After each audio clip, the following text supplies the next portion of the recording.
I use ovoidal forms for most of my drawings. I don't use the straights.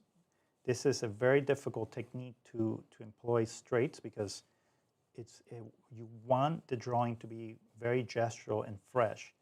If you use ovoidal forms, that just gives a nice movement, a nice rhythm to the drawings. So you don't want to go back to your lines and sort of overwork the lines. So this is a great way to kind of get started and get the drawing to feel fresh. So it's my recommendation. And that's why you see a lot of the drawings from the old masters, they use this system of ovoidal forms. And here I'm just creating a very schematic map. I'm not going to do a lot of detail at all. This is just to kind of guide me along, get the proportions correct, and you could probably barely see this in the screen. So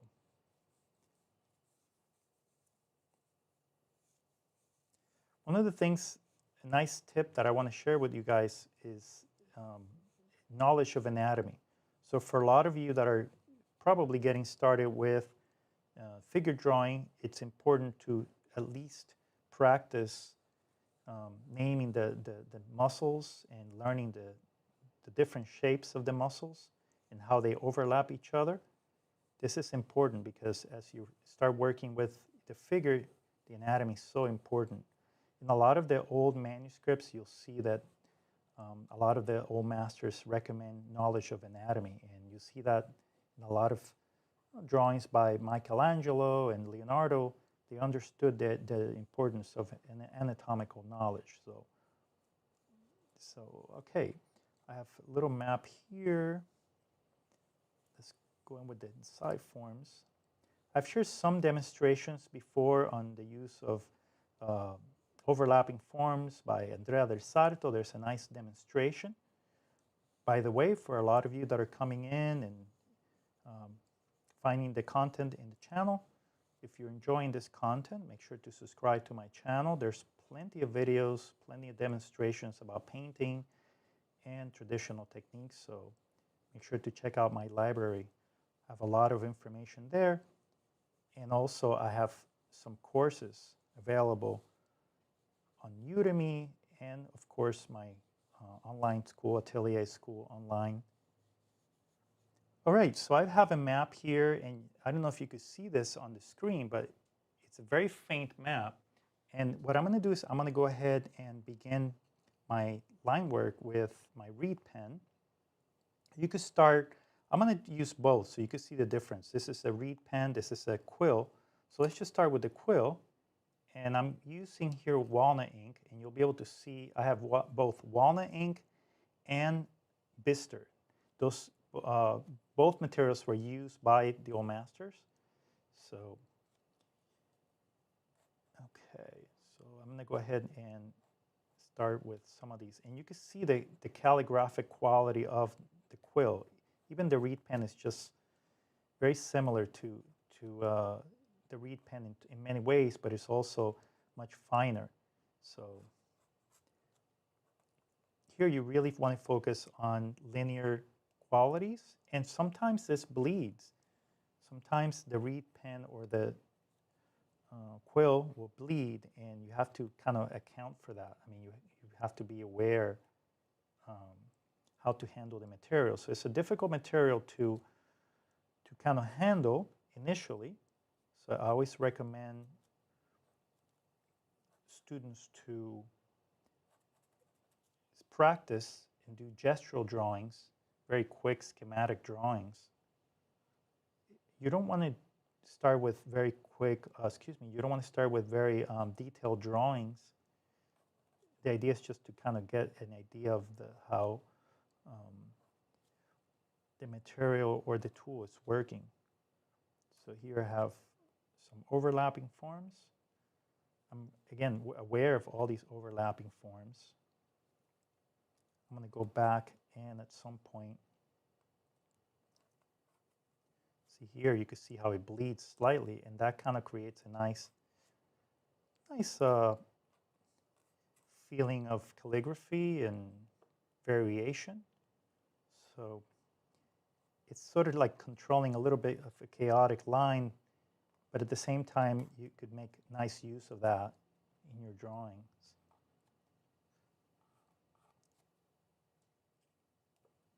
This is great to begin the drawings.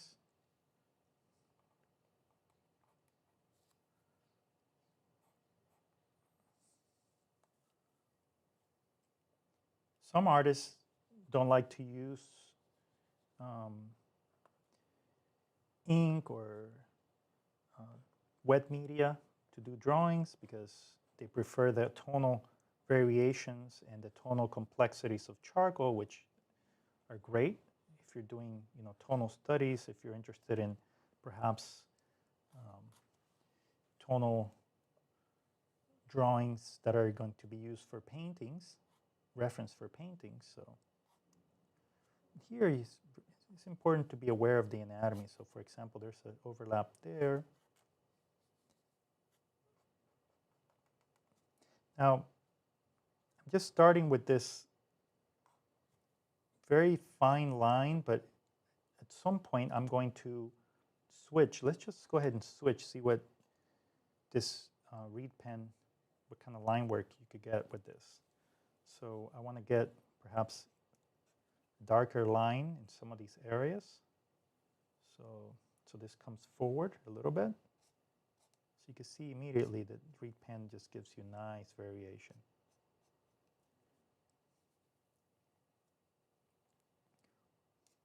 Especially if you're bringing out anatomical information.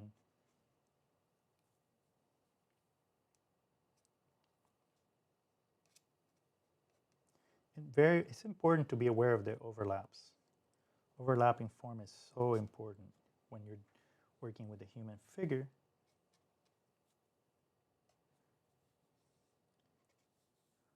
So for example, here, I want to bring, this comes forward. And again, using line is difficult because you have to sort of translate where line is appropriate and when it's not. So let's see here.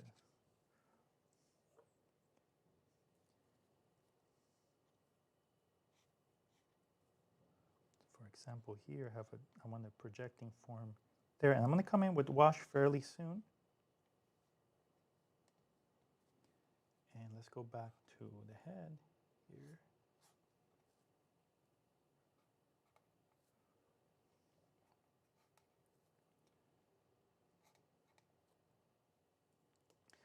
So what I want to do now is I want to start applying some washes. Now I don't want to wait too long to apply the wash because if you apply too many inside lines, the wash will lift some of those lines. So I want to go ahead and apply my washes, and to do that I'm going to be applying a wash of bister. Bister is much more subtle.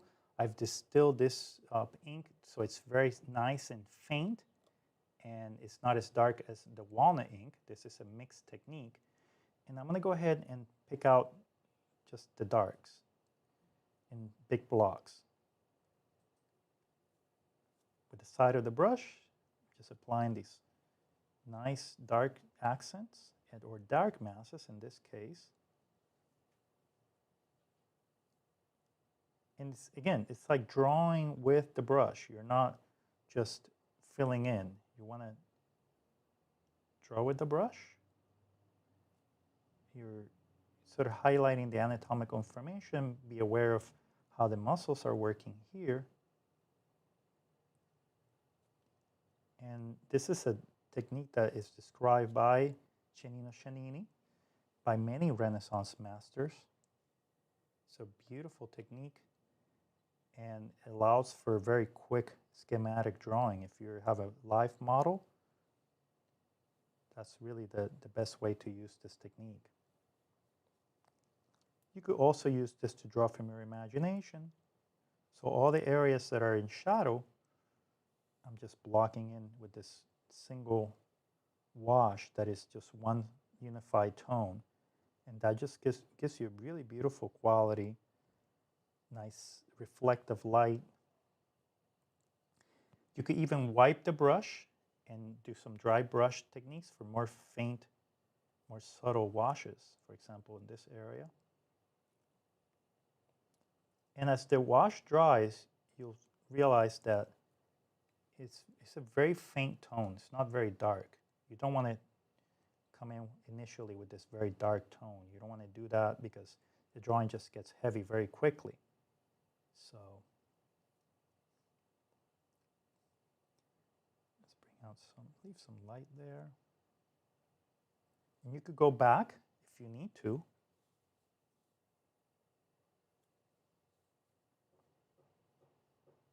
All right, let's wash there. And you could, the good thing is now there's I posted a video yesterday with some sketches that I've done recently. And I had somebody ask me about the lifting of, when you apply a wash, for example, if I go over this area, you'll notice that it doesn't lift. And it's because the bister ink has a gum arabic binder. And this allows for the wash to sort of sit in place. Also, the quality of the paper is important. So you don't want to have a paper that is very absorbent and it's going to deform. This is a sketchbook, a gray sketchbook, and this allows for a really nice application of washes. Now I'm going to come in with this is just a regular charcoal white pencil from Generals. And this is a beautiful pencil. I really love these type of pencils. You could use gouache, white titanium gouache. In the old days, they would use distempered paint with lead white. So rabbit skin glue or gum arabic with lead white to create some accents. But in this case, I'm using dry media because I can manipulate the strokes, or almost like charcoal drawing. So it's a hybrid. You have more control. You can even blend it a little bit if you need to. And that gives you a really nice quality if you need to sort of create more subtle accents. The white lead touches are difficult to get the subtlety. You really need a lot of practice. So I recommend to use the white chalk for now if you just need to just start practicing and you don't have much confidence yet. So what I'm doing here is I'm just picking the highlights.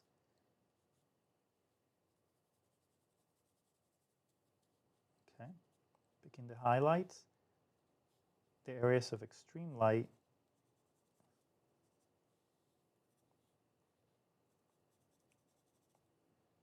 Let's go back with some washes again. Now, I do have a darker wash, and this is, let's just go ahead and use the same, build up the wash with bister. If you wanted to use the walnut ink as well for the wash, you could, but it doesn't behave as well. And the walnut ink just kind of, it's a different temperature, so you're getting a nice shift in temperature. So that makes it just a little bit more interesting. So here I'm just putting some dropping some accents there.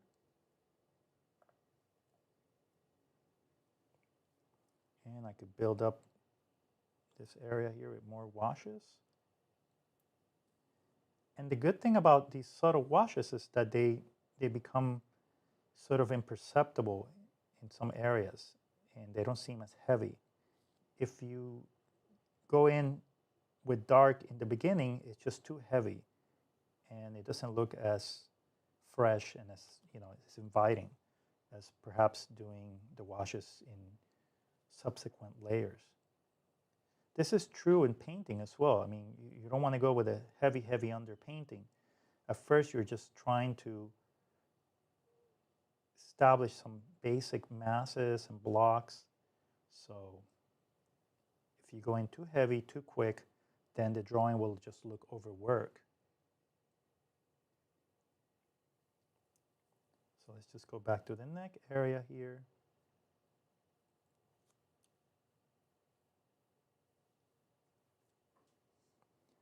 You can see here that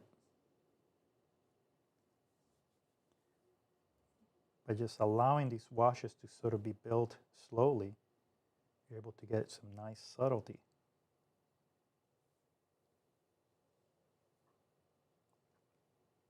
Okay. So little by little, the bister will allow you to build some nice, you could even go back and sort of create a nice soft edge here by reworking. If you're not happy with some of the washes, you could create a softer edge. Okay. You could dilute the ink with just a little bit more water and just create some subtlety there. It's not appropriate for all areas, but if you wanted to blend the tints just to get a nice transition, you could do that. Because the gum arabic allows for the wash to be somewhat manipulated. You know, if you're using shellac-based ink, it's much more difficult to do that. So, for example, I want to get some manipulation here. And then you're going to allow that to dry and perhaps bring more lights, or we could go back with more lines from the reed pen. Now, I have another type of reed pen that is a little bit thicker. This has a square point, and this will allow me to do some darker lines. So let's just go ahead and create some darker lines in some areas. So for example, here, maybe I want to bring this line, get a really deep accent there. It's important to keep this fresh. Do not overwork this. So you don't want the very thick lines in the inside forms. So I do want perhaps a thicker line, maybe here. That will bring that somewhat forward, even though it's in the back. And then here, I want this knee to come forward. So I want to bring that out. And let's see. I want a nice overlap there. That way that comes forward.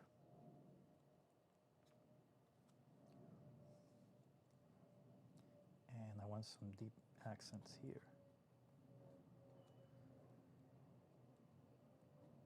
Now, when you're working with this type of drawing, it's very, very difficult to figure out where you're putting the calligraphy. And that's something that comes with experience. I just recommend that you work with mostly line drawing first, using perhaps a quill. It doesn't have to be a natural quill like this. You could get a regular quill pen, or what it's called, a steel nib pen, and you could start working with lines. And then by working with the line, you will sort of learn to judge when to apply line in various thick lines or thin lines. So that just takes a lot of practice. So let's just go with some more washes here to bring out the third contour, or the third contour. I describe it as the third contour, but it's really the core shadow. The third contour is the third axis on a turn. This is something that I talk about when I'm approaching, the ideas of form. So it's not necessarily an idea of light and shade, but more of form. So, okay. For a lot of you that are signed up for my Udemy courses, I talk about all these concepts in my Udemy courses, and I go into detail in a lot of the mechanics of form and building form with overlapping ovoidal forms, which is really, really nice. And that's in my basic drawing course at Udemy. So, all right, so I'm pushing this just slightly darker. And now it's the time to sort of come in and bring in some of these very subtle hatches and strokes that are going to give more information to the inside of the drawing. So now you see here that this looks very dark, and it's because the ink has sort of soaked into the paper, and I have to sort of wait for it to dry. So in the meanwhile, what I'm going to do is I'm going to start another gesture right here to kind of create a nice page where there's two drawings side by side sort of relating. I have another drawing or another reference from the same model. By the way, I'm always asked, where can you find reference, or where do you get the models? You could essentially go online and find photographic reference. In this case, I'm not working directly from life, obviously, because this is a video format. But if I was working with a live model, I probably want to put 2 drawings in a page and alternate the poses. This type of drawing is good to have at least 5 to 20-minute poses for you to do these type of drawings, because if your pose is too long, then the drawing will just get overworked. So this type of technique yields itself to quicker poses. So let's just go ahead and use another pose here. What I'm going to do, I like to overlap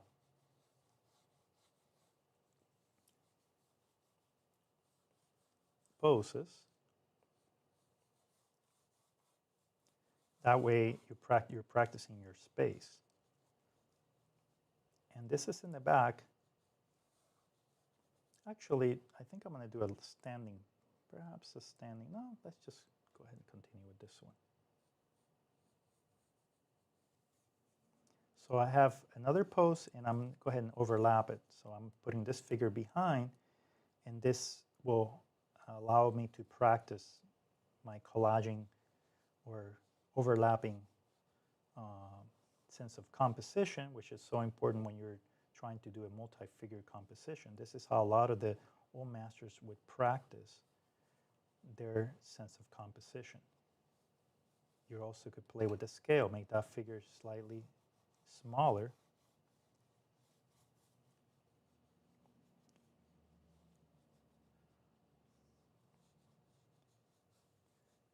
And the sense of gesture goes behind this figure. This is the pelvis. I like to start with the torso and the pelvis to kind of give me a nice reference. Let's just work with some of these anatomical information here. Latissimus dorsi, external oblique. Now, I've been asked a lot of times, about the anatomy. How do you memorize the anatomy? What are the best tips to memorize the anatomy? I like to use the shape of the muscle. And once I memorize the shape of the muscle, then I could start memorizing the name, So this will really help you to sort of get an idea of, what the muscles look like. So I'm going to go ahead and use the bister ink for the back. And this type of ink is going to be slightly lighter, so it's going to go back. It's going to create a sense of space. When it dries, it'll be much lighter.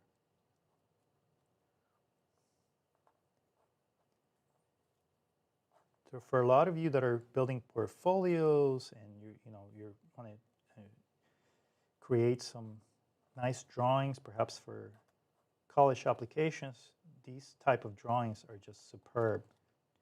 They're perfect for your sketchbook, and they really, they just have a really beautiful, nice gestural quality that is admired, because there's not a lot of forgiving drawing here. I mean, you can't really correct a lot in this type of drawing. So either you do a good job, or you kind of have to start over. And that's part of what these drawings sort of give you, that magic of just learning to not erase. And if you make a mistake, well, you just go with it. So here I'm just applying some nice fine lines with the quill.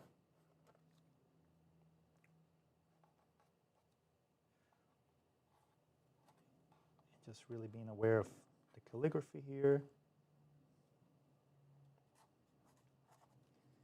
Not losing sight of the inside form, which I've already explored with my initial map. And then let's switch to the nice reed pen and some walnut ink. This is going to give me nicer calligraphy, and here I could start exploring some of the anatomical information.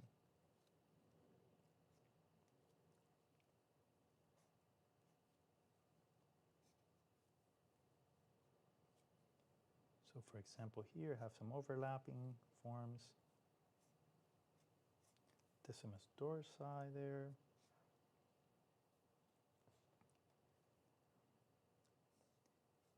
Now, not all models will have a nice definition for the muscles, and it's important to always try to bring out some anatomical information as you're drawing, because you know, that's so important as you're developing a drawing.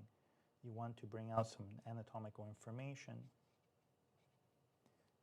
For example, here the deltoid that has a sort of an ovoidal triangular shape, and the rectus abdominis comes in here.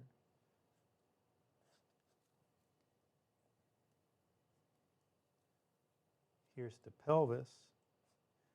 The bony points or the bony landmarks are important because that's going to give you a lot of information in terms of structure.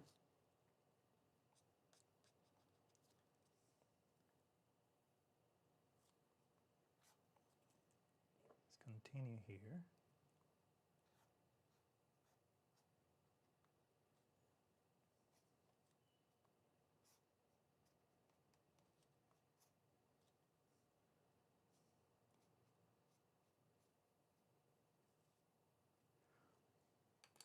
So let's just go ahead and start with washes. So I have a schematic drawing behind this initial drawing. You can see here where I sort of blended the tone with the ink, that it became a lot softer, and I was able to manipulate it. Not all inks, commercial inks, you could do that. I've noticed that you could do that with the handmade inks, but not so much the commercial inks. So let's just go ahead and apply our bister wash. I have one side of the face that is in shadow. Now, I have a dilemma here. The light is coming from, on my reference, the light is coming from the opposite side. So what I'm going to do is I'm going to go ahead and create the shadow on the same side as this one, so the drawing doesn't look disjointed. Okay, that's something that is important. And you do that by just understanding light and shade. As you're working, you could just, or actually, no, I do have the shadow on this side. Okay, so let's just go ahead and continue. All right, so this shadow block over here. Now I have to make it a little bit more obvious, because obviously I apply some tones, deep tones over here, but let's just make this a little bit darker.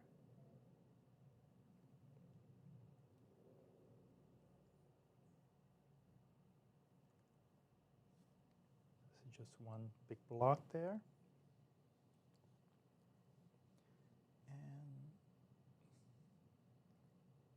it's coming behind.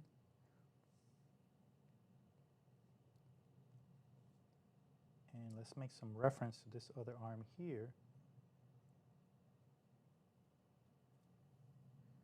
That way you get some nice sense of space.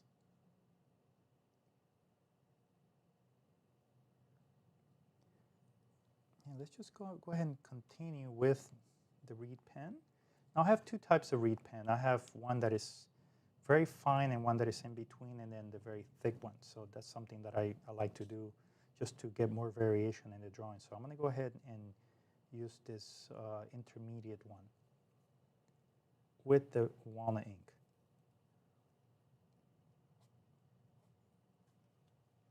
And I could even use some hatches in the inside. Now you could, there's a lot of masters that use a lot of hatching. You could do that. the hatching really gives a nice sense. When using hatching, you have to decide if you go with a very thick hatching style, then you're going to have to really explore hatching in its full manifestation, as I like to call it. I mean, the drawing will want more hatching, and if you're doing it's sort of an open form wash, then that perhaps will be in conflict. So be aware of that as you're working. So I'm going to just go ahead and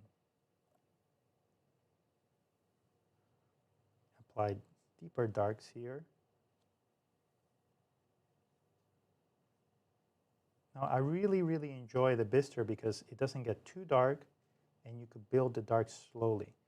Some inks you can't do that, and they just go dark immediately and you have to thin them, but even so it's very difficult to manipulate. With the bister you could manipulate it very, very easily. So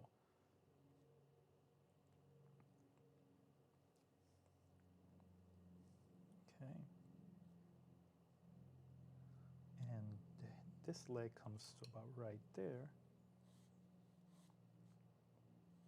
So you really won't see until you'll just see the leg, just a little bit of the leg right here. The knee would be around right there. So maybe we want to just apply a little wash right there. And it'll get confused there. I mean, it's a compositional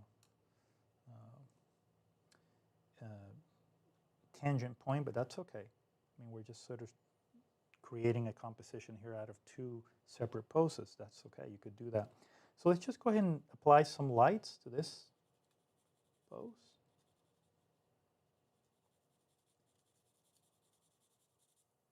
Again, you could blend this or you could leave it with just strokes.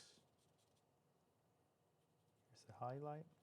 So the idea here is just to get some nice poses. You don't want to get a lot of detail. You could compose full compositions with this on a large sheet of paper. And it's a really wonderful way to kind of get a nice sense of form, composition, unity, because the tones are all unified. You get a nice sense of tonal cohesion in your drawings.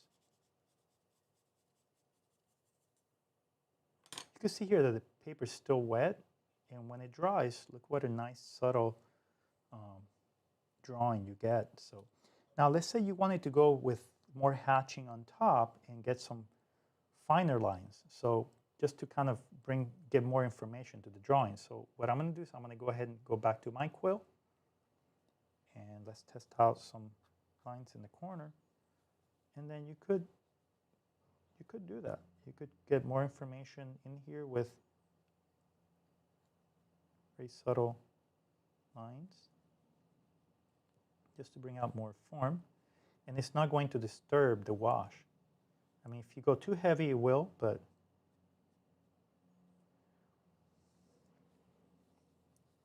so knowing when to apply the hatches, and so for example here, I could probably apply some hatches there just to give more three-dimensional information. The idea here is just you're just applying information. You want the drawing to have some sort of structural information to describe form. So here I could probably put some accents in the darks, bring more information there, and that'll just give the drawing a lot more clarity in terms of anatomy. You could do some subtle hatches.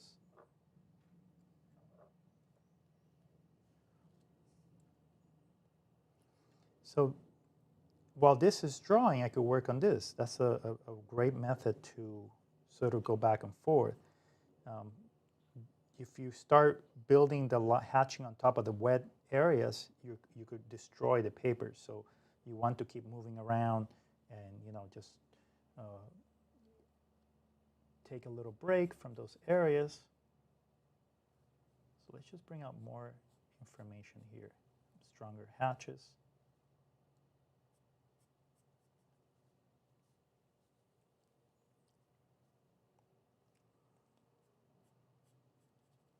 Okay. So that just gives you, a nice sense of three-dimensionality, but it's just light. It's just more expressive. It's not necessarily a modeling, that type of modeling that you would do with charcoal. So, well, I want to thank everyone for joining. Again, I want to invite you to visit my pages. I have a very active Instagram page, Luis Borrero Art. My TikTok page, in the description below, you could find links to some of these pages. For those of you that are just getting started and want to go deeper into some of these subjects, I invite you to check out my Udemy courses. I have an All Master Drawing Techniques that addresses some of these techniques, as well as others, red chalk, pen and ink, how to cut the quills. So I invite everyone to check out those links. And for those of you that live in Puerto Rico or that are interested in visiting Puerto Rico, I'm now doing the in-person courses. And if you're interested in coming down and taking a course, you could write me in the description below. You could find a link to atelierschoolonline.com. For those of you that are interested in online courses, I also have some mentorship programs available. So again, a lot of content available. And again, I want to thank you for joining. All right, have a good one. See you next time.